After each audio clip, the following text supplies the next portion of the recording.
Chapter 12. While Miss Linton moped about the park and garden, always silent and almost always in tears. And her brother shut himself up among books that he never opened, wearying, I guessed, with a continual vague expectation that Catherine, repenting her conduct, would come of her own accord to ask pardon and seek a reconciliation, and she fasted pertinaciously under the idea, probably, that at every meal Edgar was ready to choke for her absence, and pride alone held him from running to cast himself at her feet. I went about my household duties, convinced that the Grange had but one sensible soul in its walls, and that lodged in my body. I wasted no condolences on Miss, nor any expostulations on my mistress. Nor did I pay much attention to the sighs of my master, who yearned to hear his lady's name, since he might not hear her voice. I determined they should come about as they pleased for me. And though it was a tiresomely slow process, I began to rejoice at length in a faint dawn of its progress, as I thought at first. Mrs. Linton on the third day unbarred her door, and having finished the water in her pitcher and decanter, desired a renewed supply and a basin of gruel, for she believed she was dying. That I set down as a speech meant for Edgar's ears. I believed no such thing, so I kept it to myself and brought her some tea and dry toast. She ate and drank eagerly, and sank back on her pillow again, clenching her hands and groaning. "Oh, I will die," she exclaimed. "Since no one cares anything about me, I wish I had not taken that." Then a good while after I heard her murmur, "No, I'll not die, he'd be glad, he does not love me at all, he would never miss me." "Did you want anything, ma'am?" I inquired, still preserving my external composure, in spite of her ghastly countenance and strange, exaggerated manner. "What is that apathetic being doing?" she demanded, pushing the thick entangled locks from her wasted face. "Has he fallen into a lethargy, or is he dead?" "Neither," replied I, "if you mean Mr. Linton. He's tolerably well, I think, though his studies occupy him rather more than they ought. He is continually among his books, since he has no other society." I should not have spoken so if I had known her true condition, but I could not get rid of the notion that she acted a part of her disorder. "Among his books," she cried, confounded. "And I dying, I on the brink of the grave, my God, does he know how I'm altered?" continued she, staring at her reflection in a mirror hanging against the opposite wall. "Is that Catherine Linton? He imagines me in a pet, in play, perhaps. Cannot you inform him that it is frightful earnest? Nelly, if it be not too late, as soon as I learn how he feels, I'll choose between these two. Either to starve at once, that would be no punishment unless he had a heart, or to recover and leave the country. Are you speaking the truth about him now? Take care, is he actually so utterly indifferent for my life?" "Why, ma'am," I answered, "the master has no idea of your being deranged. And of course he does not fear that you will let yourself die of hunger." "You think not, cannot you tell him I will?" she returned. "Persuade him, speak of your own mind, say you are certain I will." "No, you forget, Mrs. Linton," I suggested, "that you have eaten some food with a relish this evening, and tomorrow you will perceive its good effects." "If I were only sure it would kill him," she interrupted, "I'd kill myself directly. These 3 awful nights I've never closed my lids, and oh, I've been tormented, I've been haunted, Nelly. But I begin to fancy you don't like me. How strange, I thought though everybody hated and despised each other, they could not avoid loving me. And they have all turned to enemies in a few hours. They have, I'm positive, the people here. How dreary to meet death surrounded by their cold faces. Isabella, terrified and repelled, afraid to enter the room, it would be so dreadful to watch Catherine go. And Edgar standing solemnly by to see it over, then offering prayers of thanks to God for restoring peace to his house, and going back to his books. What in the name of all that feels has he to do with books when I am dying? She could not bear the notion which I had put into her head of Mr. Linton's philosophical resignation. Tossing about, she increased her feverish bewilderment to madness and tore the pillow with her teeth, then raising herself up all burning, desired that I would open the window. We were in the middle of winter, the wind blew strong from the northeast, and I objected. Both the expressions flitting over her face and the changes of her moods began to alarm me terribly, and brought to my recollection her former illness, and the doctor's injunction that she should not be crossed. A minute previously she was violent. Now, supported on one arm and not noticing my refusal to obey her, she seemed to find childish diversion in pulling the feathers from the rents she had just made, and ranging them on the sheet according to their different species. Her mind had strayed to other associations. "That's a turkey's," she murmured to herself, And this is a wild duck, and this is a pigeon. Ah, they put pigeons' feathers in the pillows, no wonder I couldn't die. Let me take care to throw it on the floor when I lie down. And here is a moorcock, and this, I should know it among 1,000, it's a lapwings, bonny bird, wheeling over our heads in the middle of the moor. It wanted to get to its nest, for the clouds had touched the swells and it felt rain coming. This feather was picked up from the heath, the bird was not shot. We saw its nest in the winter, full of little skeletons. Heathcliff set a trap over it, and the old ones dared not come. I made him promise he'd never shoot a lapwing after that, and he didn't. Yes, here are more. Did he shoot my lapwings, Nelly? Are they red, any of them? Let me look. Give over with that baby work, I interrupted, dragging the pillow away and turning the holes towards the mattress, for she was removing its contents by handfuls. Lie down and shut your eyes, you're wandering, there's a mess. The down is flying about like snow. I went here and there collecting it. I see in you, Nelly, she continued dreamily, an aged woman, you have grey hair and bent shoulders. This bed is the fairy cave under Penistone Crags, and you are gathering elf bolts to hurt our heifers, pretending, while I am near, that they are only locks of wool. That's what you'll come to 50 years hence. I know you are not so now. I'm not wandering. You're mistaken, or else I should believe you really were that withered hag, and I should think I was under Penistone Crags, and I'm conscious it's night, and there are 2 candles on the table making the black press shine like jet. The black press? Where is that? I asked. You are talking in your sleep. It's against the wall, as it always is, she replied. It does appear odd I see a face in it. There's no press in the room, and never was, said I, resuming my seat and looping up the curtain that I might watch her. Don't you see that face? She inquired, gazing earnestly at the mirror, and say what I could, I was incapable of making her comprehend it to be her own, so I rose and covered it with a shawl. It's behind there still, she pursued anxiously. And it stirred. Who is it? I hope it will not come out when you are gone. Oh, Nelly, the room is haunted, I'm afraid of being alone. I took her hand in mine and bid her be composed. For a succession of shudders convulsed her frame, and she would keep straining her gaze towards the glass. There's nobody here, I insisted. It was yourself, Mrs. Linton, you knew it a while since. Myself, she gasped, and the clock is striking 12. It's true then, that's dreadful. Her fingers clutched the clothes and gathered them over her eyes. I attempted to steal to the door with an intention of calling her husband, but I was summoned back by a piercing shriek. The shawl had dropped from the frame. Why, what is the matter? Cried I, who is coward now? Wake up. That is the glass, the mirror, Mrs. Linton, and you see yourself in it, and there am I too by your side. Trembling and bewildered, she held me fast, but the horror gradually passed from her countenance. Its paleness gave place to a glow of shame. Oh dear, I thought I was at home, she sighed. I thought I was lying in my chamber at Wuthering Heights. Because I'm weak, my brain got confused and I screamed unconsciously, don't say anything. But stay with me, I dread sleeping, my dreams appall me.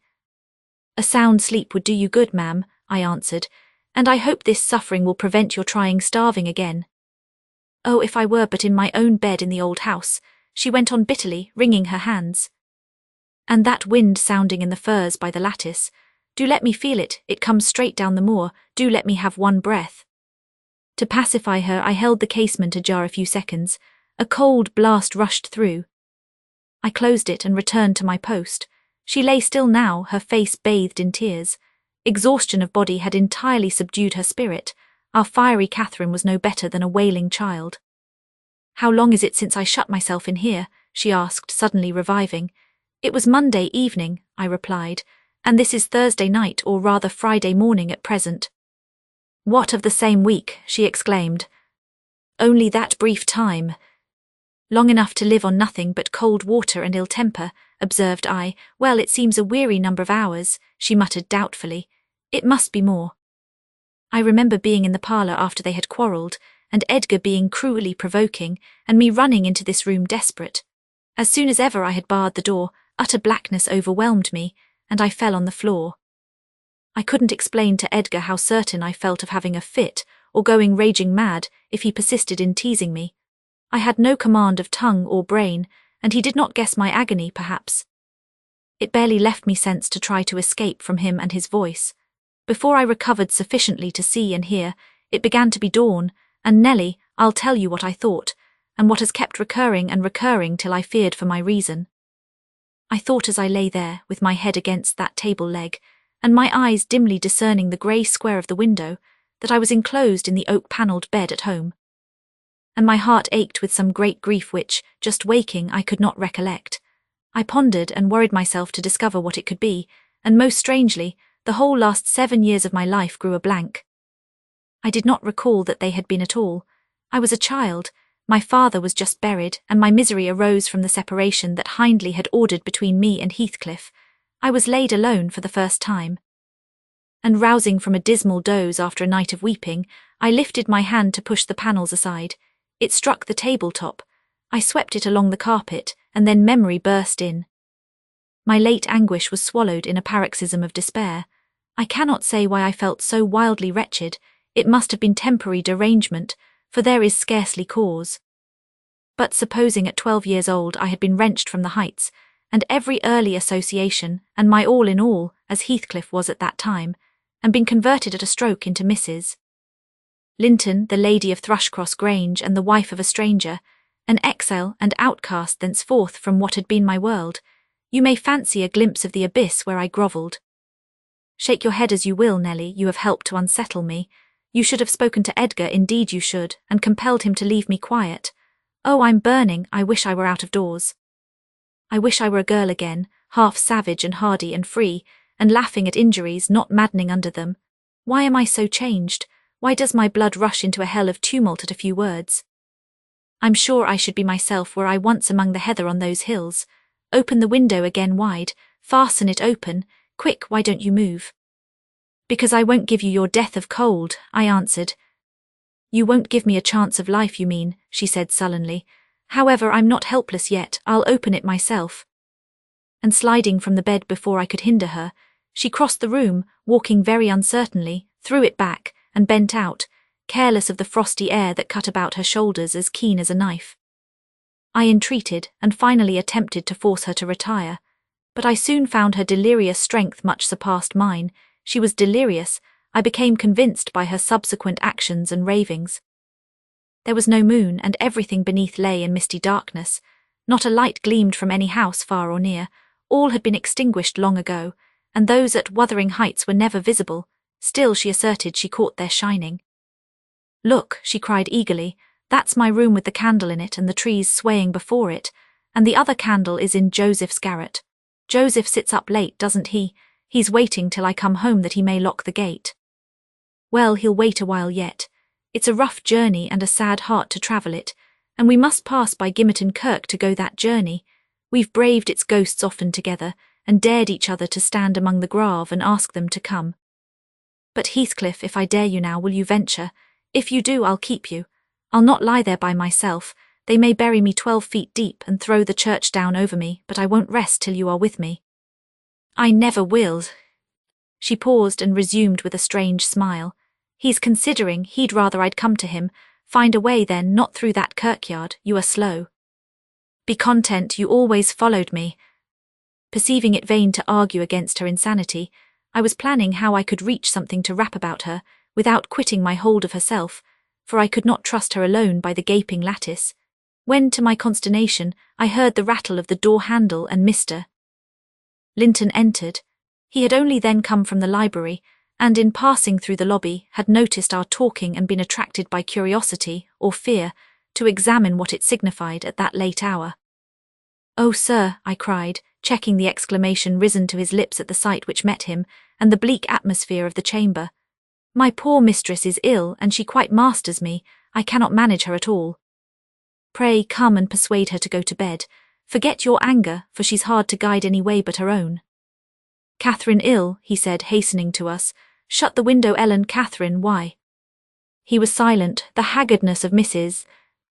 Linton's appearance smote him speechless, and he could only glance from her to me in horrified astonishment.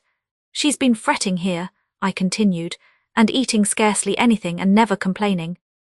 She would admit none of us till this evening, and so we couldn't inform you of her state as we were not aware of it ourselves, but it is nothing." I felt I uttered my explanations awkwardly. The master frowned. "It is nothing, is it, Ellen Dean?" he said sternly. You shall account more clearly for keeping me ignorant of this."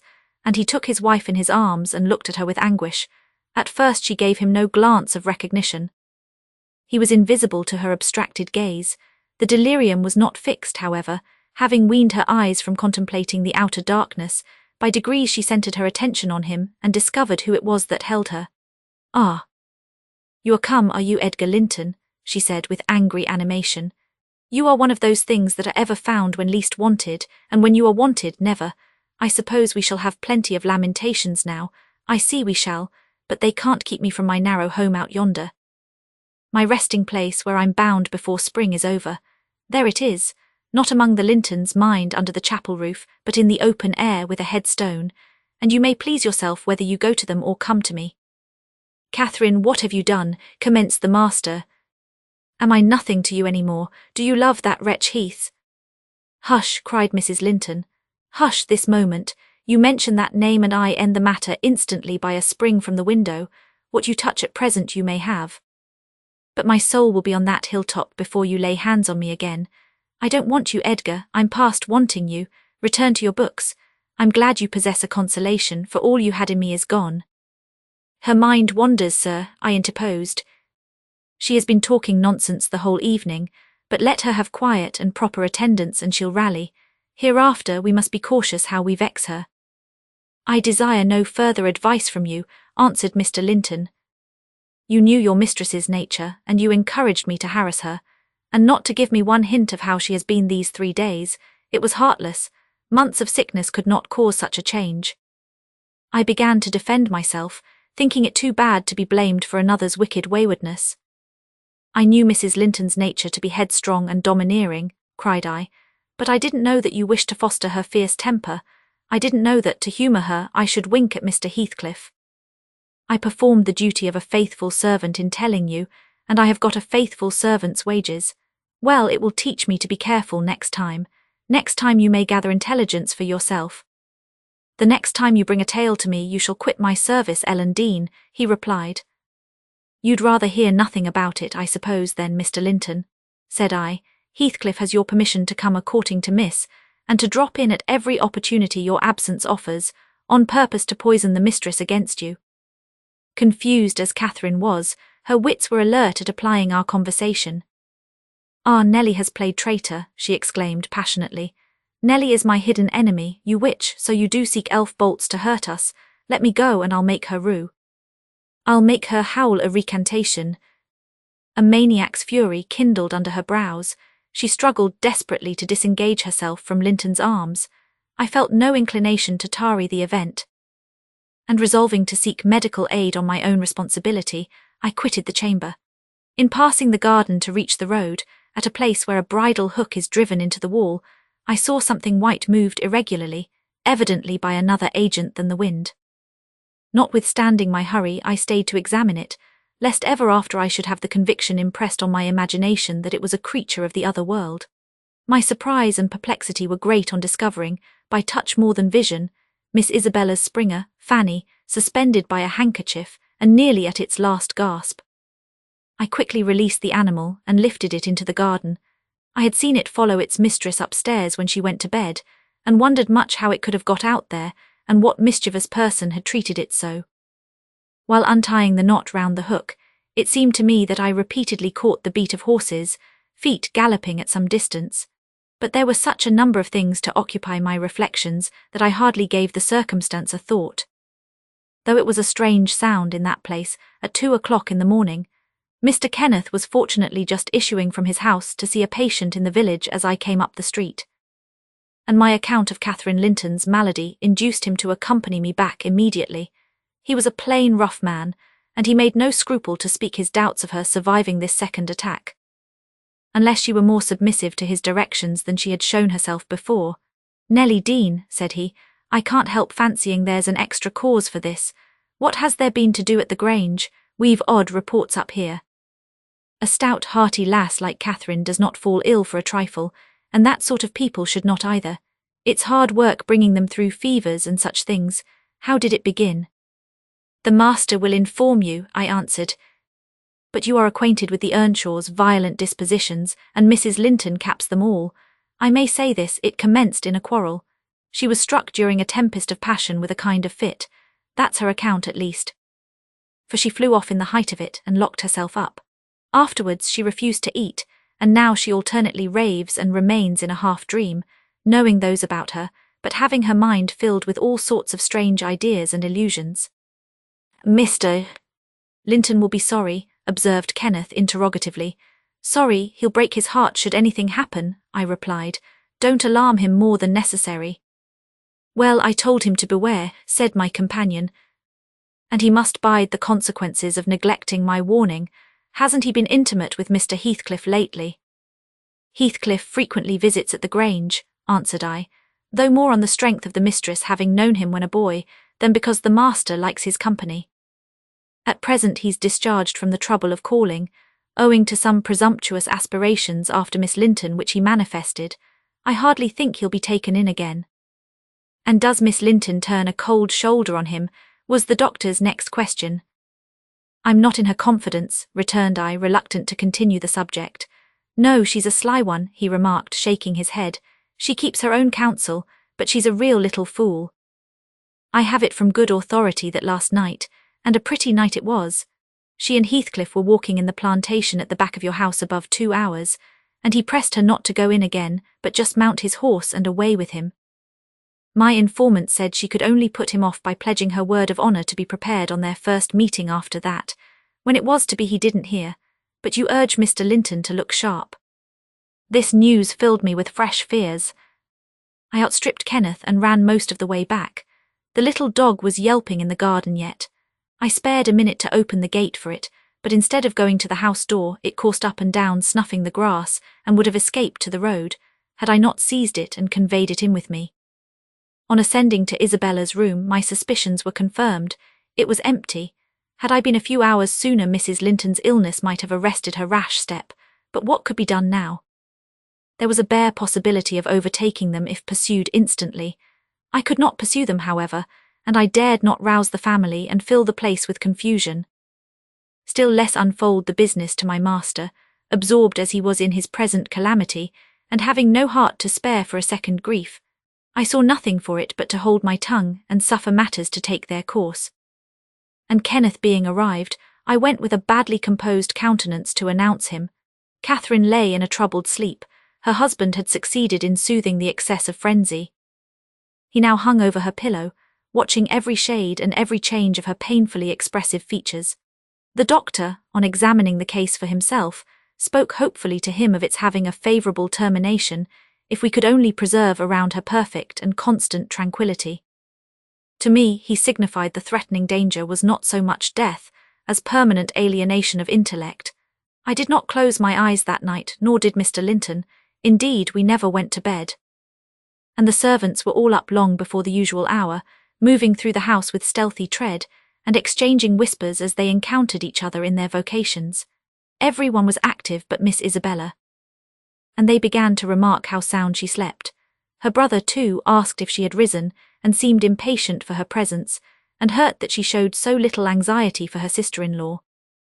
I trembled lest he should send me to call her, but I was spared the pain of being the first proclaimant of her flight. One of the maids, a thoughtless girl who had been on an early errand to Gimmerton, came panting upstairs, open-mouthed, and dashed into the chamber, crying, "Oh dear, dear, what mun we have next? Master, master, our young lady." "Hold your noise," cried I hastily, enraged at her clamorous manner. "Speak lower, Mary, what is the matter?" said Mr. Linton. "What ails your young lady?" She's gone, yon Heathcliff's run off." "Why her?" gasped the girl. "That is not true," exclaimed Linton, rising in agitation. "It cannot be. How has the idea entered your head? Ellen Dean, go and seek her." "It is incredible. It cannot be." As he spoke, he took the servant to the door, and then repeated his demand to know her reasons for such an assertion. "Why, I met on the road a lad that fetches milk here," she stammered, "and he asked whether we weren't in trouble at the Grange. I thought he meant for Mrs.'s sickness, so I answered yes. Then says he, 'There's somebody gone after 'em, I guess.' I stared. He saw I knew naught about it, and he told how a gentleman and lady had stopped to have a horse's shoe fastened at a blacksmith's shop, 2 miles out of Gimmerton, not very long after midnight. And how the blacksmith's lass had got up to spy who they were. She knew them both directly. And she noticed the man, Heathcliff it was, she felt certain. Nobody could mistake him besides, put a sovereign in her father's hand for payment. The lady had a cloak about her face, but having desired a sup of water, while she drank it fell back, and she saw her very plain. Heathcliff held both bridles as they rode on, and they set their faces from the village, and went as fast as the rough roads would let them. The lass said nothing to her father, but she told it all over Gimmerton this morning. I ran and peeped for form's sake into Isabella's room, confirming when I returned the servant's statement. Mr. Linton had resumed his seat by the bed. On my re-entrance he raised his eyes, read the meaning of my blank aspect, and dropped them without giving an order or uttering a word. Are we to try any measures for overtaking and bringing her back? I inquired. How should we do? She went of her own accord, answered the master. She had a right to go if she pleased. Trouble me no more about her. Hereafter she is only my sister in name, not because I disown her, but because she has disowned me. And that was all he said on the subject. He did not make a single inquiry further, or mention her in any way, except directing me to send what property she had in the house to her fresh home, wherever it was, when I knew it.